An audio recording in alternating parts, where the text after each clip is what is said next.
नमस्कार, मैं राखी और आप देख रहे हैं न्यूज 31 उत्तराखंड बुलेटिन की शुरुआत करेंगे, लेकिन उससे पहले एक नजर आज की सुर्खियों पर। उत्तराखंड में भारी बारिश ने बरपाया कहर। राज्य में बारिश से नदी नाले आए उफान पर। राज्य में एक हफ्ते के लिए और बढ़ सकता है कोविड कर्फ्यू। नए कर्फ्यू में ज्यादा ढिलाई मिलने की उम्मीद। हल्द्वानी में अश्लील हरकतें करता पाया गया दरोगा। एसएसपी ने मामला सामने आते ही की कार्रवाई।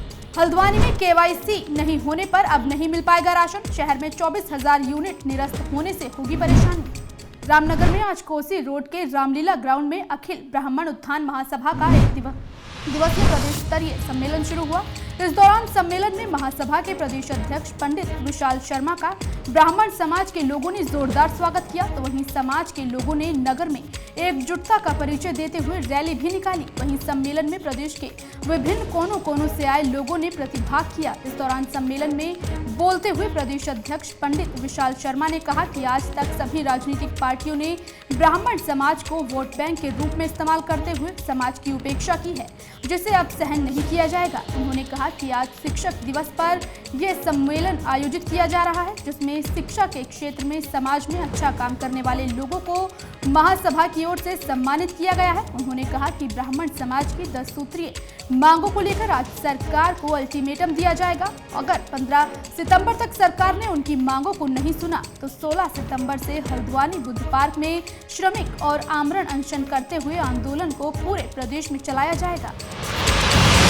इसमें आज जो है जो सम्मेलन हमारा शिक्षक दिवस के उपलक्ष्य पर हम कुछ शिक्षा के क्षेत्र में उत्कृष्ट कार्य करने वालों को सम्मानित भी कर रहे हैं, और साथ ही सरकार को इस सम्मेलन के माध्यम से हम अपनी जो ब्राह्मण हित की मांगे हैं वो मांगे रखने जा रहे हैं। 10 मांगे हैं हमारी, और जिन पर सरकार को गौर करना होगा। अगर 15 सितंबर तक गौर नहीं करा तो 16 तारीख से जो है हल्द्वानी में अनशन प्रारंभ होगा। ब्राह्मण उत्थान महासभा का एक दिवसीय प्रदेश स्तरीय सम्मेलन आज रामनगर में शुरू हो गया, जिसमें प्रदेश अध्यक्ष पंडित विशाल शर्मा मौजूद रहे। उन्होंने बताया कि आज तक ब्राह्मण समाज को वोट बैंक के रूप में सभी राजनीतिक पार्टियों ने छलने का काम किया, लेकिन इस बार ब्राह्मण समाज के लोग अब इन राजनीतिक पार्टियों के छलावे में नहीं आएंगे और ना ही किसी भी पार्टी को जो है वोट बैंक के रूप में समाज को हम जो है समाज के लोगों को ना ही ठगने का काम करने देंगे। उन्होंने कहा कि अब ब्राह्मण समाज जागरूक हो चुका है। उन्होंने कहा कि 10 सूत्रीय मांगों को लेकर आज सरकार को अल्टीमेटम दिया जाएगा। यदि सरकार ने 15 सितंबर तक उनकी मांगों को पूरा नहीं किया गया तो 16 सितंबर से बुद्ध पार्क हल्द्वानी में ब्राह्मण समाज के लोग सरकार के खिलाफ क्रमिक अनशन और आमरण अनशन जैसा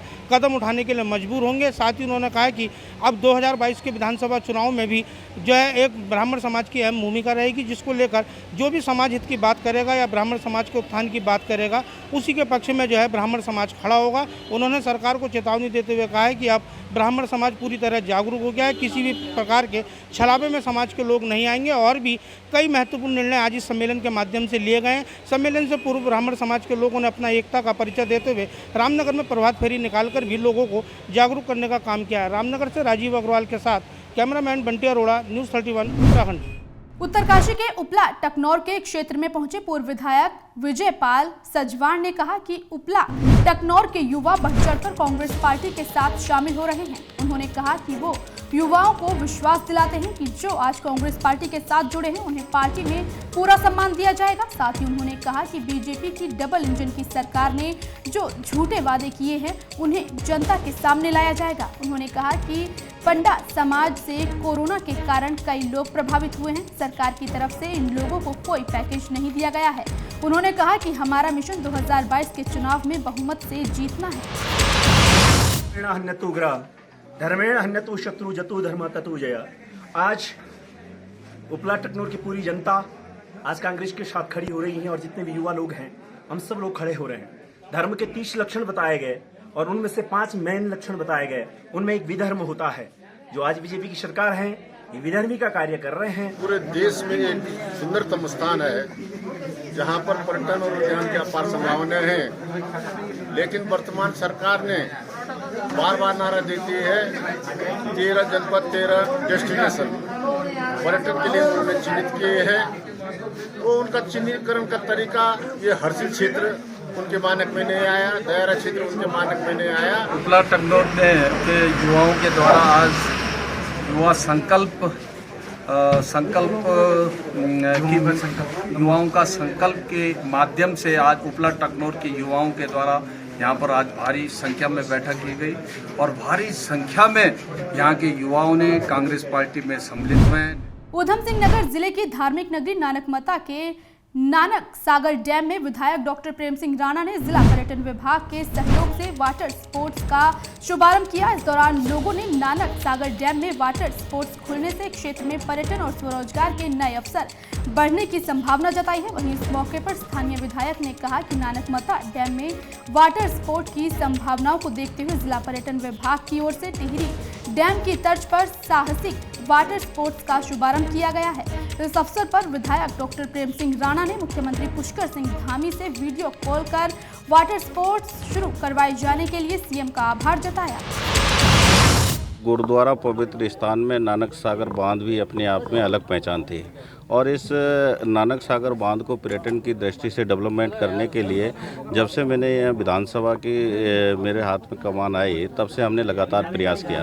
आज यहाँ के क्षेत्रवासियों को इतनी खुशी है कि आप खुशी के मारे बहुत उत्साहित हैं। ट्रायल बेसिस पे अभी हमने यहाँ पर अभी शुरू कर रहा है, इसको स्थायी तौर पर उनको अनुमति दी, टिहरी की एडवेंचर के जो विशेषज्ञ उनको बुलाया गया है, तो यहाँ पर जो है अभी इसका ट्रायल कराया जा रहा है। अगर हमारा ट्रायल सक्सेसफुल रहा तो यहाँ पर पर्यटन की बहुत ज़्यादा संभावनाएं हैं कि हमारे यहाँ पर धार्मिक पर्यटन स्थल नानकमता भी है, नजदीक पूर्णागिरी भी है। नैनीताल हमें ये सब चीज़ों के लिए नैनीताल जाना पड़ता था, लेकिन आज नानकमता डैम में ही हमें इतना मनोरंजन लेने को मिल रहा है। मैं बहुत ही एक्साइटेड हूँ। अभी मैं थोड़ी देर में बोटिंग करने जाऊँगी। तो आप वीकेंड में आप आया करेंगे अब यहाँ पर? हाँ, पास ही में है, हम रोज़ आया करेंगे वीकेंड में। मैं बहुत एक्साइटेड हूँ। मैं अपनी फ्रेंड्स को भी लाऊंगी। उत्तराखंड में आम आदमी पार्टी के वरिष्ठ नेता और मुख्यमंत्री के चेहरे के रूप में सामने आए कर्नल अजय कोठियाल आज काशीपुर पहुंचे। इस दौरान आज आम आदमी पार्टी के प्रदेश उपाध्यक्ष दीपक बालिक के आवास पर उन्होंने प्रेस कॉन्फ्रेंस कर पार्टी की ओर से किए जा रहे कामों की जानकारी दी। इस दौरान कोठियाल ने कहा कि उत्तराखंड में भाजपा की सरकार जनता की उम्मीदों पर खरा नहीं उतर सकी है, जिस वजह से प्रदेश की जनता दुखी है। वहीं विपक्ष में कांग्रेस है जो आपसी मतभेद के कारण अपना विपक्ष का काम सही तरीके से नहीं कर पा रही है और जनता भी भाजपा और कांग्रेस की सरकारों से दुखी हो चुकी है, जिसके चलते तीसरे विकल्प में आम आदमी पार्टी लोगों को नजर आ रही है। कर्नल अजय कोठियाल ने कहा कि आम जनता समझदार है और सब देख रही है। जनता अब 2022 में तीसरे विकल्प का ही साथ देगी, जिसे दोनों दलों को बड़ी मात मिलेगी। एक नई पार्टी है आम आदमी पार्टी। उत्तराखंड में जो अभी इस्टेब्लिश पार्टीज़ हैं, जो कि मतलब नेशनल पार्टीज़ हैं, बीजेपी और कांग्रेस, क्योंकि पिछले 100 साल से इनका एग्जिस्टेंस है, तो ये अच्छे एक इनका जो सेटअप है वो तो काफ़ी स्ट्रॉन्ग और अच्छा है। लेकिन साथ में क्या हो रहा है, क्योंकि बीजेपी जो रूलिंग पार्टी है, आज बीजेपी से जनता काफ़ी हद तक जो उम्मीद करी जाती थी वो उम्मीद पूरी नहीं होने की वजह से काफ़ी हद तक दुखी है। कोरोना की दूसरी लहर के बाद तीसरी लहर की चेतावनी के बाद अब केंद्र सरकार के निर्देश के चलते उत्तराखंड स्वास्थ्य विभाग पूरी तरह से अलर्ट नजर आ रहा है। ऊधम सिंह नगर के जसपुर के स्वास्थ्य अधीक्षक ने बताया कि स्वास्थ्य विभाग पूरी तरह तीसरी लहर को रोकने की कवायद में पूरी तरह से सख्त रुख अपनाए हुए है, जिसके चलते हर दिन सेंटरों पर कोविड वैक्सीनेशन का काम जारी है। वहीं अब वैक्सीनेशन को लेकर जनता में भी भारी उत्साह देखने को मिल रहा है और लोग ही वैक्सीन लगवाने सेंटर पहुंच रहे हैं। इस दौरान स्वास्थ्य अधीक्षक हितेश शर्मा ने बताया कि जल्द ही जसपुर क्षेत्र में कोविड टीकाकरण का लक्ष्य पूरा कर लिया जाएगा। वहीं जसपुर चिकित्सालय में ऑक्सीजन प्लांट की तैयारी की जा रही है, जिसके बाद चिकित्सालय के हर वार्ड में ऑक्सीजन की लाइन पहुंच पाएगी। कोविड की तीसरी लहर के दृष्टिगत हमारी जो पूरी टीम है स्वास्थ्य विभाग की पूरी तरह सतर्क है। हमारे यहाँ रोजाना वैक्सीनेशन किया जा रहा है, इतवार को लेके, और छुट्टी के दिन भी यहाँ पे वैक्सीनेशन चल रहा है। और इसी के साथ उत्तराखंड बुलेटिन में आज के लिए बस इतना ही। बाकी की खबरों को देखने के लिए आप बने रहिए न्यूज़ 31 उत्तराखंड के साथ। नमस्कार।